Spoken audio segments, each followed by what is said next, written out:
Hello all the students and welcome to the new session.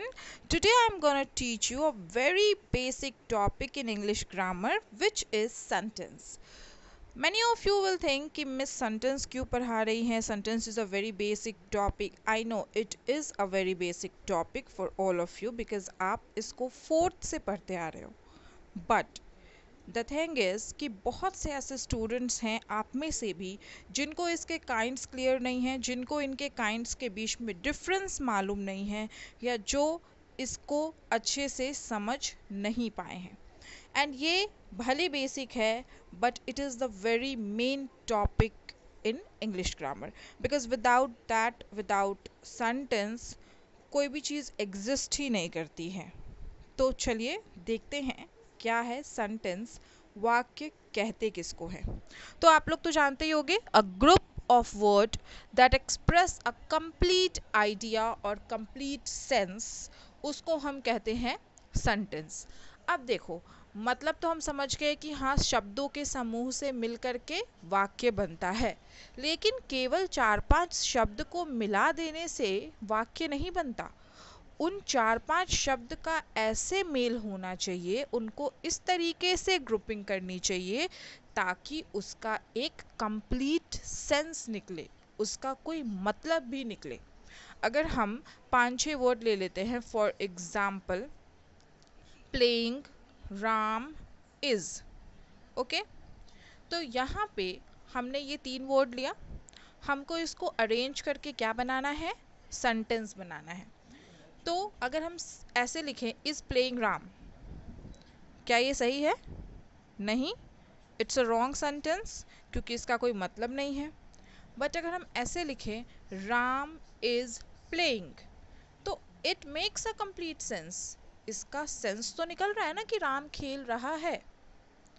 तो sentence वो होता है जिसमें वर्ड्स की ग्रुपिंग होती तो है, लेकिन ग्रुपिंग के बाद उसका कोई कंप्लीट सेंस भी निकलना चाहिए. कुछ एग्जांपल्स हैं यहाँ पे. माई नेम इज़ सारा. सारा नेम इज़ माई, कोई मतलब हुआ नहीं ना. माई नेम इज़ सारा ये एक सेंटेंस है, एक वाक्य है कि मेरा नाम सारा है. सारा नाम है मेरा. नो, है नाम सारा मेरा. नो, मेरा नाम सारा है. तो कोई कंप्लीट सेंस निकलना चाहिए. Okay, moving toward it's kind. तो आपने तो पढ़ा ही होगा, लेकिन आपको ये भी जानना ज़रूरी है कि एक ऐसा काइंड होता है, डिक्लेरेटिव, इंट्रोगेटिव, इम्पेरेटिव, एक्सक्लामेटिव के अलावा भी एक काइंड ऐसा होता है जिसको हम कहते हैं optative sentence, which is exception.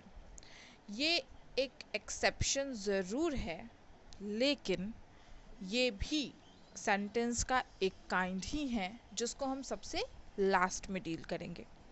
तो पहले हम पार्ट वाइज समझेंगे. डिक्लेरेटिव सेंटेंस क्या है. डिक्लेरेटिव सेंटेंस का बेसिक मीनिंग होता है स्टेटमेंट. सिंपल सेंटेंस भी बोल सकते हैं, असर्टिव भी बोल सकते हैं, डिक्लेरेटिव भी बोल सकते हैं. तो इसके डेफिनेशन से देखते हैं. Declarative sentence is simply statements that relay information. It can be simple, complex or compound sentence. Okay? Simple sentence है, एक स्टेटमेंट है, कुछ कहा जा रहा है, कुछ स्टेट किया जा रहा है. आई लव माई डॉग, मैं अपने कुत्ते से प्यार करती हूँ. सेंटेंस है, स्टेटमेंट है, एक वाक्य बताया जा रहा है, कुछ स्टेट किया जा रहा है कि हाँ भाई मैं अपने कुत्ते से प्यार करती हूँ. ओके, तो अगर कोई चीज़ स्टेट किया जाए सिंपल तरीके से, कॉम्प्लेक्स तरीके से या कंपाउंड के वे में, तो हम उसको कहेंगे डिक्लेरेटिव सेंटेंस, सिंपल सेंटेंस और अफर्मेटिव सेंटेंस. क्लियर. नेक्स्ट हम आते हैं इंट्रोगेटिव सेंटेंस. नाम से ही बहुत ज़्यादा क्लियर है. इंट्रोगेटिव का मतलब क्या होता है, प्रश्नवाचक. प्रश्न, क्वेश्चन.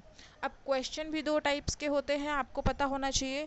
येस और नो क्वेश्चन और WH फैमिली क्वेश्चन. अब WH फैमिली में क्या आता है, what, where, why, which, who, whom, how. Okay, and yes और नो में येस या नो, ठीक है। अब देखो यहाँ पे जितने हैं वो WH फैमिली के ही क्वेश्चंस हैं जो आपको समझाने के लिए दिए गए हैं। एंड इसको पहचानने का सबसे इजी तरीका होता है फुल स्टॉप ना हो करके एंडिंग में होता है question mark. Where do you live, तुम कहाँ रहते हो। वेयर क्या है यहाँ पे, इंट्रोगेटिव सेंटेंस का क्वेश्चन है कि वेयर डू यू लीव, कहाँ रहते हो तुम। अब तो ये हो गया WH से। अगर मैं पूछूं यस या नो, तो यस और नो में बेसिकली आता है इज, एम, आर, डू या does. Okay, do you like me, क्या तुम मुझे पसंद करते हो। तो आप इसका आंसर कैसे दोगे, यस या नो में, यस आई लाइक यू और no I don't like you. Understand. तो यहाँ पे दो तरीके की पार्ट्स में डिवाइडेड होता है इंट्रोगेटिव सेंटेंस। कुछ एग्जाम्पल मेंशन है, आप उनको पढ़ेंगे तो बेटर समझ पाएंगे। Moving toward imperative sentence, according to me it's my favourite sentence because इसमें बहुत से इंटरेस्टिंग चीज़ें होती है जिनको हमको अलग अलग वे में पढ़ना होता है।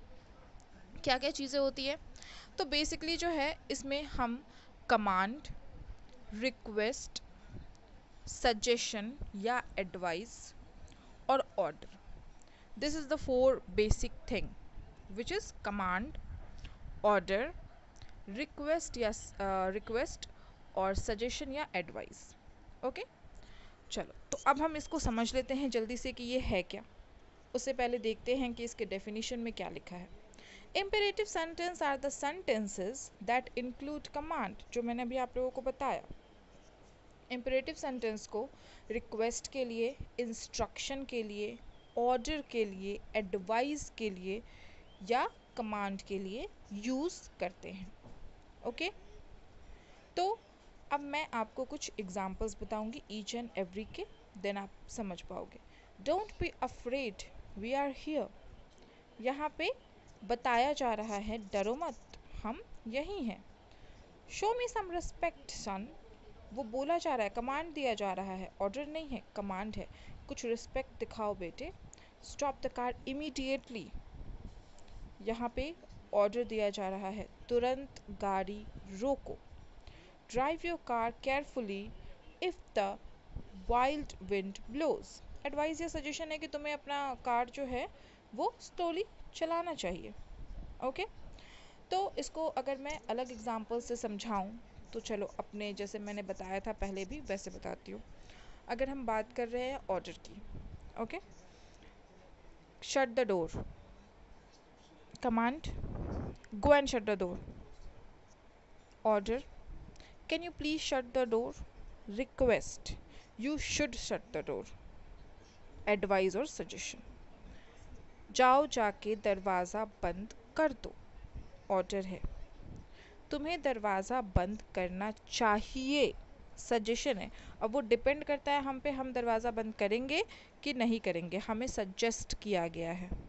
ओके, अगर हम ये कहें क्या प्लीज़ तुम दरवाज़ा बंद कर सकते हो, रिक्वेस्ट, प्लीज़ कर रहे हैं हम, किसी को प्लीड कर रहे हैं, रिक्वेस्ट कर रहे हैं कि दरवाज़ा बंद कर दो। अंडरस्टैंड। चलिए लास्ट है हमारा जो हमारे सेंटेंस के काइंड्स हैं, एक्सक्लामेटरी सेंटेंस। ये इसका मैं एक या दो वर्ड में बोलूँ तो इसका मतलब होता है सडन फीलिंग, सडन एक्सप्रेशन।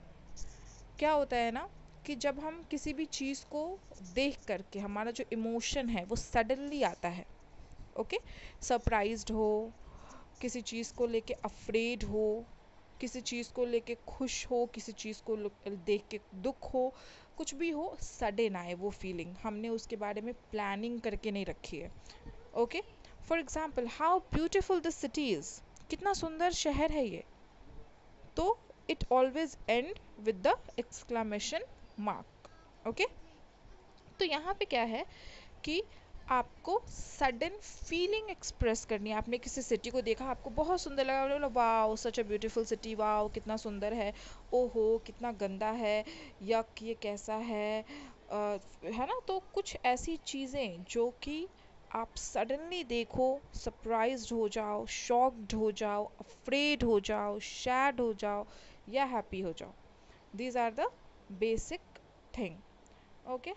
सो लास्ट में जो मैंने आप लोगों को बताया था, ऑप्टेटिव सेंटेंस होता है. ऑप्टेटिव सेंटेंस होता क्या है? ऑप्टेटिव सेंटेंस में दो चीज़ें होती है. एक होता है विश और एक होता है कर्स. विश या कर्स. तो विश क्या है? विश का मतलब है हमने किसी को दुआ दी. कर्स का मतलब है हमने किसी को बद्दुआ दी, है ना. भगवान करे तुम मर जाओ, ये क्या है? ये कर्स है, किसी को बद्दुआ देना. भगवान करे तुम बहुत दिन तक जियो, या भगवान तुम्हारा अच्छा करे, मे यू लिव लॉन्ग, तुम ज़्यादा दिन तक जियो या तुम अच्छी ज़िंदगी जियो. मे यू डाई, तुम मर जाओ. कर्स. ओके. तो वो एक तरीके का क्या है? It's an exception, but it also include in kind of sentence. So these are the basic 5 kinds of sentence which you all need to know. देखो, ग्रामर हमेशा मैंने बताया है आप लोगों को, ग्रामर को समझने का, पढ़ने का और पढ़ाने का सबके तरीके अलग होते हैं. ओके. बिकॉज इसमें बहुत से रूल्स, बहुत से रेगुलेशंस, बहुत सी बेसिक चीज़ें होती हैं जिनको आपको खुद से समझने की कोशिश करना है, या जब आपको सामने वाला कन्वे करने की कोशिश कर रहा है तो आप उसको अपने वे में भी समझो. ज़रूरी नहीं है कि मैंने जितना एग्जाम्पल समझाया है दैट इज़ इनफ. नो, आप अपना एग्जाम्पल भी बना सकते हो. आप अपना एग्जाम्पल से भी समझ सकते हो. खुद से एग्जाम्पल क्रिएट करके, खुद से सोच के कि ओ अच्छा, अगर कमांड है तो ये भी हो सकता है, अगर रिक्वेस्ट है तो ये भी हो सकता है, क्वेश्चन है तो क्वेश्चन तो ये भी हो सकता है, सिंपल सेंटेंस है तो वो तो ये भी हो सकता है. तो इसकी कोई लिमिट नहीं होती है. You can think. ओके. तो that's it from today's class. Till then stay safe, stay home. Next मैं फिर आपका एक नया जो है ग्रामर का कोई एक अलग सेशन लेके आऊँगी, एक बेसिक इंग्लिश ग्रामर का. Till then stay safe, stay home. Thank you.